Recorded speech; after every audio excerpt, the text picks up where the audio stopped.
Well, hello, hello, hello to everybody here. It's Teresa Sanderson back with you again today for another amazing episode of the Nurse Entrepreneur Spotlight. And I'm super excited today. We have a special guest with us. This is Amanda Allen, AKA Eva Blue, as she is known in the world, in the literary world of writing. And Eva, just thank you so much for sharing some time with us today. Absolutely. I'm excited to be here. My Love very it. first interview. Yeah, exactly. And for those of you who don't know, Amanda Allen, AKA Eva Blue. Okay, here's a little bit about her. Oh my gosh, she lives in a beautiful, picturesque beach town near Seattle with her husband, who is also an author under the name of D.D. Black. They're two wonderful spirited children and other animals, including a neurotic Chihuahua named Buffy, who reigns supreme. Love it. As a third generation nurse, Eva's fascination with archetypal human stories led her to create these gripping tales featuring her brilliant and sassy protagonist, Macy Ellis. I love that name. In the Macy Ellis series, heroines stand strong, fearlessly facing formidable foes, both human and otherwise. So step into Eva Blue's thrilling realm of cunning villains, tenacious women and men, and mind-bending twists that will keep you on the edge of your seat. I love, love, love this. So welcome again. And I'm going to call you Eva Blue because that's who you are. Sounds good. I'm All wearing right. my blues for the interview today. So I absolutely love that. I absolutely love that. So, you and I were chatting earlier, and you were actually the very first nurse author, of nonfiction writing that is doing fantastic in the literary world. So kudos for making that transition and stepping into that. I love it. Yeah. I've been editing on the side for my husband for the last 10 years. Mm-hmm. And then in a recent book, I was like, I think I could do this. I think I could do it. And he said, yeah, you should do it. And you got to write that nurse mystery series you've been thinking about for years. So I finally, sat down and made it happen. So with a lot of editing help from my husband, of course. But yeah. I love that. So, Yeah. My audience is typically nurses and nurse entrepreneurs, nurses who are aspiring to be entrepreneurs. And so share with us a little bit about, you mentioned you're a third generation nurse. So share with us a little bit about your history as a nurse, the kind of work you've done, and that kind of thing. Oh gosh. So I've been a nurse for 15 years now. I know I had to look it up yesterday. I bet this interview will ask me how long. So yeah, since 2008. And I being a third generation nurse, it was always in the house talking about taking care of people. So I decided to go to nursing school out of I was studying mathematics at the time, and I decided to take this graduate course in anatomy and physiology because there was a graduate school for nurses near where I lived. And I met this nurse, and she said, oh my gosh, you got to be a nurse because you can work 2 days, you can work 7 days. And if you don't like your job, you can switch your job. And so at the time I had a 4-year-old, so it just kind of suited me a lot better than mathematics, actually. I could do that work, and it was very interesting. But when I got there to this school with all these nurses, it was just wonderful. So I went to nursing school, made all these wonderful friends. I had trouble making friends in the mathematics.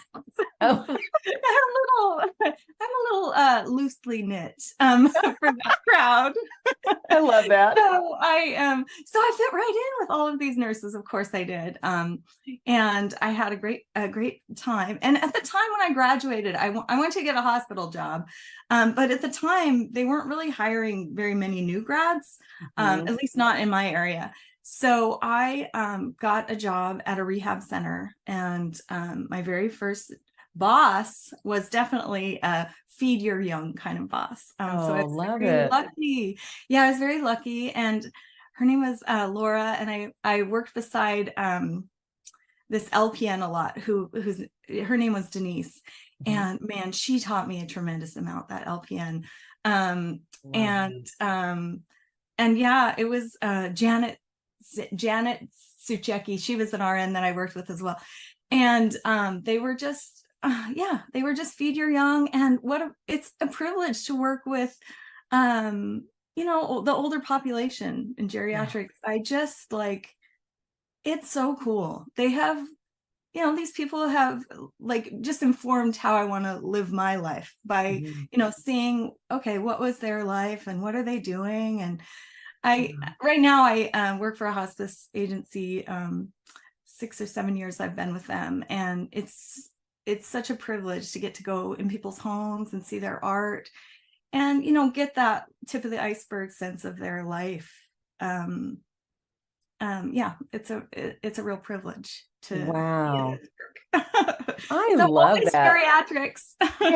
Yeah. And you know, I'm with you on that. I love serving the great generation in nursing. I think you know, we see there's so many cool stories. You know, I knew a guy, I think when we admitted him into hospice, he was in his 90s.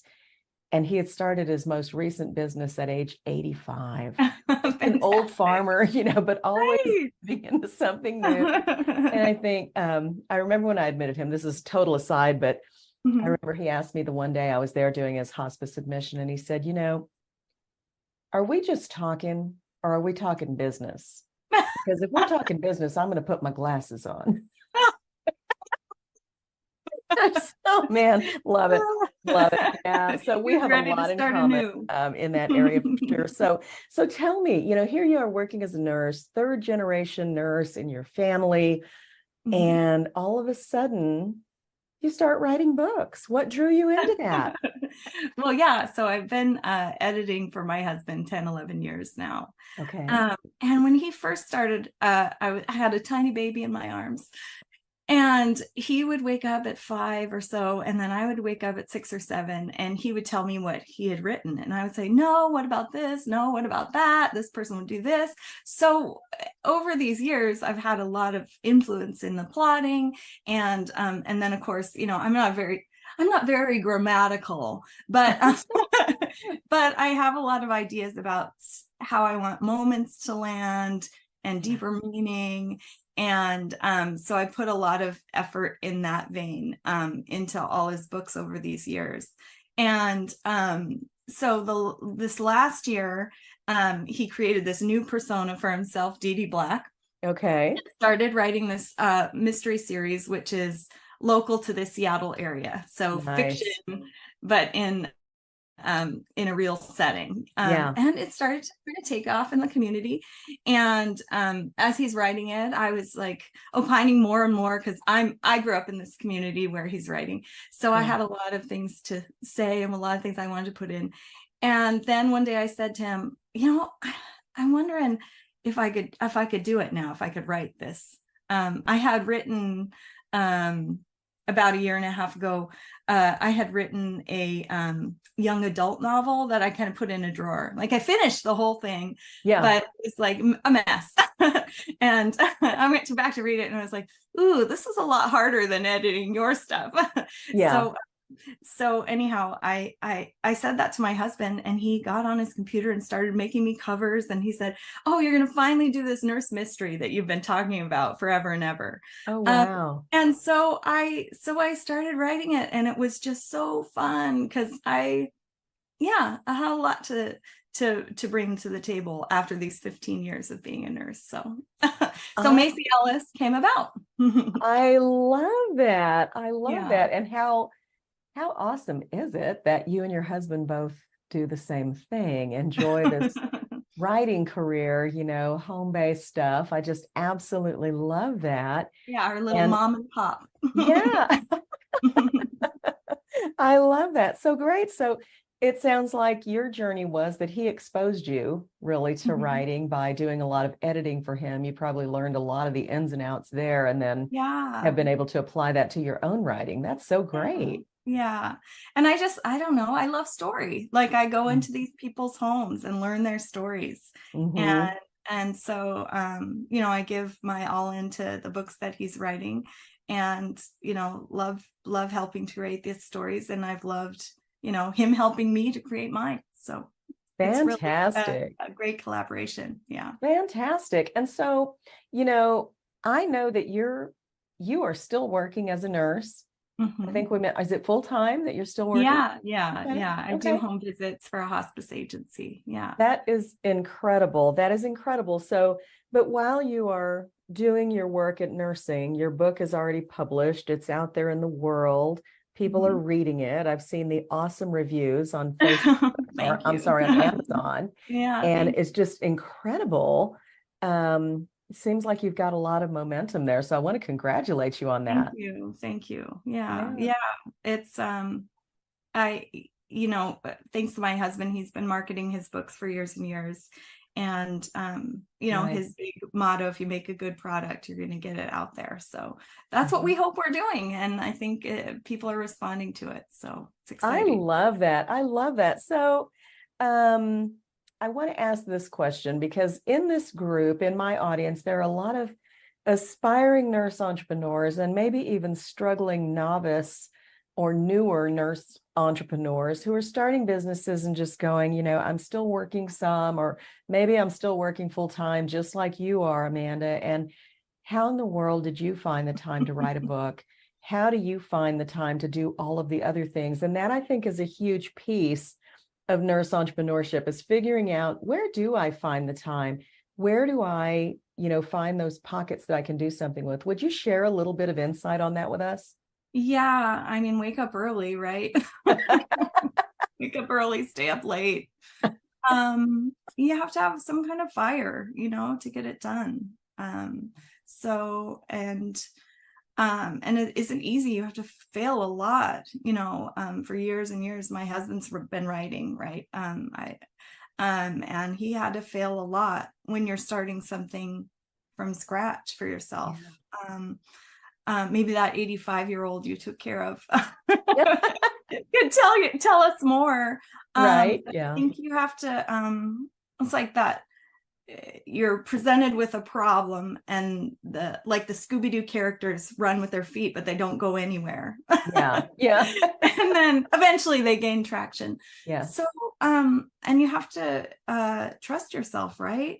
You got to do Mhm. things anyway, even when you're scared. I think those are all the colloquialisms, right? I To I yourself, love even when that you're though. scared. I think that's very inspiring. So when you say something like get up early and stay up late, it's really, I equate that to be doing something. If you're Yeah, starting a business, I think it's very important to do something or choose something that lights your fire, you know, yeah, that gets that passion burning within. There's this thing. And for me, sometimes I liken starting a business is kind of like having a baby, right? This is my own little thing. I've been working on this, working on, oh dang, I thought we were ready to birth and we're not. So, yeah, but it is having something that you're just have a strong passion for. And that's when, even though you get up early and you stay up late, it doesn't feel like work all the time. no, it really doesn't. But it feels like you got to create the space around yourself to make it happen. You know, you have to Love that. quiet everything else. You have to quiet the socials. You have to, Mhm. you know, let your Mhm. family know, listen, I'm gonna, you know, block out this time I need for myself to get this done. So yeah. Love that. Very, very important stuff there. And I think you know, you hit just a really important point there about no distractions. One of the things that I teach in time management that I've just kind of put together over the course of years is just distractions can only exist if we allow them to. Yeah. We have to give them permission. And so if all you have every day is 15 minutes to work on your business, give it 15 minutes totally undistracted and do your Yeah. best work in that time. Because honestly, that's how I started my business years ago. Yeah. Just pockets of time, you know, whatever Yeah. you've got. Because Yeah. most nurses, I believe, start out that way. Yeah. I don't know many nurses who just had $1 million in the bank and say, hey, now start my business. No, Doesn't right. really work that way. We're a nurse for a reason.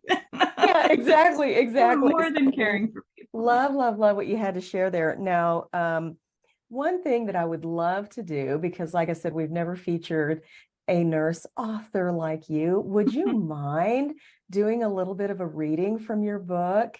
Yeah. Oh, that's great. I'll just start at the beginning. Okay, sounds awesome.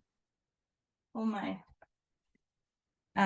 Here she is, the girl in area 1. Oh, is this backwards for No, watch? we can see it fine. Oh, okay. It's backwards for me, of course. So yes, a Macy Ellis Puget Sound mystery. Love it. So I'll read the little quotes. Let us never consider ourselves finished nurses. What a good quote for us. Amen. We must be learning all of our lives. That's Florence Nightingale, of course. So much to do, so little done, such things to be. Elizabeth Taylor. Such things to be, you entrepreneur nurses.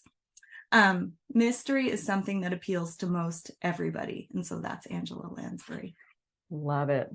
My little quotes. Okay, so part 1, assessment, diagnosis, and intervention. I think we're all familiar with that. Very nursing. Yeah.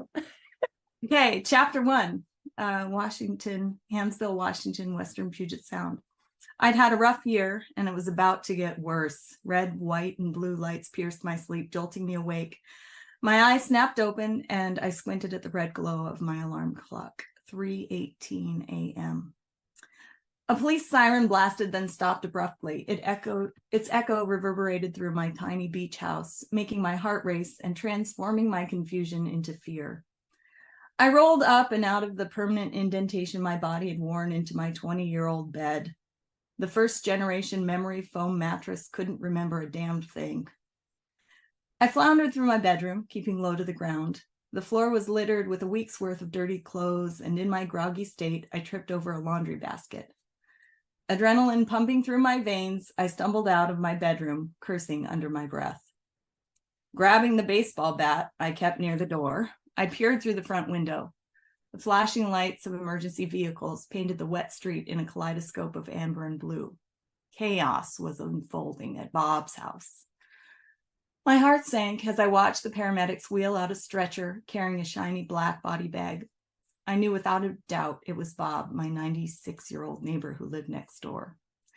My house previously belonged to my grandmother. I moved in 20 years ago with my soon-to-be ex-husband, Kenny, when my grandmother needed help, and moved in with my mother, who lived 6 miles away. When I was young, I was afraid of Bob. He was quiet and kept to himself. As an adult, Bob no longer scared me, but he was still quiet and kept to himself. I knew nothing about the man, even though I had known him for over 4 decades. He had probably lived in this house next to my grandmother for decades before I was even born. The last time I saw Bob alive was just a week ago. I came home to the old man dangling halfway up a tree using a leather belt and his spiked tree climbing shoes. No safety harness. An old chainsaw dangled from the rope tied to his belt. "What are you doing?" I had yelled. "Don't you know I'm off duty? Don't make me come over there and be your nurse." I had worked in geriatrics for a decade and loved to see folks over 90 kicking ass and taking names. But seeing Bob 30 feet in the air and wielding a chainsaw scared the hell out of me. "Kid, I'm 96, he said. "Never needed a nurse before, and I ain't gonna need one today. You'd be needing a roofing company if this branch had come down, and you'd be the one needing a nurse if it came through at the wrong time." Now, as I watched the paramedics parade him across his well-manicured lawn, I was overcome with guilt and sadness. Really realizing I hadn't thought to check on him in the past few days, or come to think of it ever. I opened the door and stepped outside, the chilly night air nipping at my skin. The hum of the fire truck, ambulance, and police car engines drowned out the soft lapping of waves I would otherwise hear coming from the shore of the beach 50 feet from my house. I was still wearing my pajamas, but I didn't care. I needed to see what had happened. I approached one of the paramedics while still clutching my baseball bat. "Was it Bob?" I asked. "The old man who lives here?" He nodded. Little dog was barking its head off for the last 4 hours. Neighbors knocked on the door, but no one answered. They gave us a call asking us to do a wellness check. By the time we found him, it was too late. Looks like natural causes. I thought I recognized the paramedic, but couldn't quite place him. He was tall, with wavy brown hair. He looked fit, but not like someone who would win a bodybuilding contest. Wait a minute, Macy? His eyes widened in recognition. Macy Ellis? You married Kenny after college, right? The sound of Kenny's name was like a mosquito biting at my ear. I wanted to swat it away, then crush it between my hands with a hate-filled clap. 12 months ago, Kenny fled to Florida after steering our auto body shop, the Wrench King, off a financial cliff and stealing enough painkillers from my patients to get my nursing license suspended. In the grand scheme of things, I was lucky. I was healthy, lived in a beautiful place, and always had enough of everything that mattered. Even so, looking at this past year and thinking about Kenny, I had some beef with luck I wished to address, and luck had better watch its back. Oh my gosh, that is amazing. Oh. Now we're all going to have to read the rest, guys.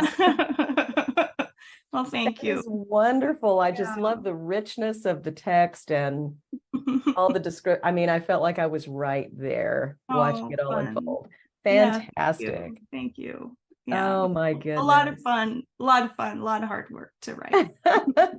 Well, I love it. I love it. And I think Macy Ellis is a very relatable character, right? She's an imperfect creature. You can already tell, like all of us, she's an everyday nurse that we gotta get home and get to my house and push everything else aside. Leave me alone now. Leave me alone. Yeah. I don't want to be your nurse today. I'm off. Poor Macy. I love that. I love that. So thank you. Oh my goodness. I've so enjoyed having you as a guest today. I want to ask you, Eva, what would if you were chatting with an aspiring nurse entrepreneur, one of those nurses that you and I both know, who's out there wishing that they had more in their life, wishing that there was a way to achieve some sense of life balance, wishing that they didn't have to choose between, the responsibilities of my job and being with my family where I really want to be. And they're thinking, maybe if I started a business, things could be different. What piece of advice would you share with that nurse? Maybe if I started a business, things would be different. Yeah, I mean, they will be anytime you start something new. And if it's hard, that means you're growing, right? When you plant a seed, it's got to get through the earth's crust. That can't be easy.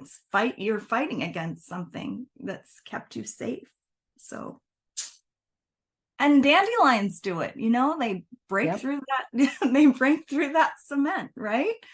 How do they do that? Right. So you gotta, channel your dandelion. Oh my I love that. I think that's really important. And like you said, it's growth. And I think that's what makes it scary. Yeah. But at the same time, I think there's this part of us that says, what's scarier? For those of us who stepped out in it, what is scarier? Staying where I am right now or trying this new thing? Yeah. Trying a new thing. Yeah. Which would be scarier? Oh, I love that. So again, thank you for being my guest today. What I would love to do right now, Eva Blue, is allow you to share with our audience a little more about you, your book, how they can connect with you, how they can grab your book. This is your opportunity to just share that with us. And I'll be sure and drop a link so that everybody knows exactly where they can pick that up. But go ahead. This is your time. Yeah, I mean, of course, I'm on the socials. So Eva Blue, out there, you can find me as an author on the Facebook page, right? The Girl in Area 1 by Eva Blue, you can search that and, it'll pull up in Goodreads and Amazon and your local tiny bookstores. Usually they'll have a little online place, and a lot of them you can type in my books and find them there, or ask your little tiny bookstore to stock our books. Ask your library to stock it. I know in our region now they're stocking my husband's and soon my books. The librarian just asked me if she could get some copies. So I told her, They're on Amazon, they're everywhere. Yeah. But just a couple Barnes and Noble have them so far. But you can always ask in there. They have an online platform that you can buy books through too as well. Oh my gosh. Oh my gosh. Well, congratulations on everything that you've done and on the Macy Ellis series. I just think this is so exciting what you're doing together with your husband and just creating this space for, living that more. I always talk about nurses being holistic creatures, and we teach that to everybody else, but we seldom bring it home. Yeah. So I love that you have that truly creative piece that you nurture and you foster and that is now out to share with the rest of us. So thank you for all you're doing. Thank you. Yeah. Oh, you are most welcome. So this finishes or concludes this episode of the Nurse Entrepreneur Spotlight. Again, I want to thank you, Eva Blue, for joining us today. And I will see all of you next time on the Nurse Entrepreneur Spotlight. Bye for now.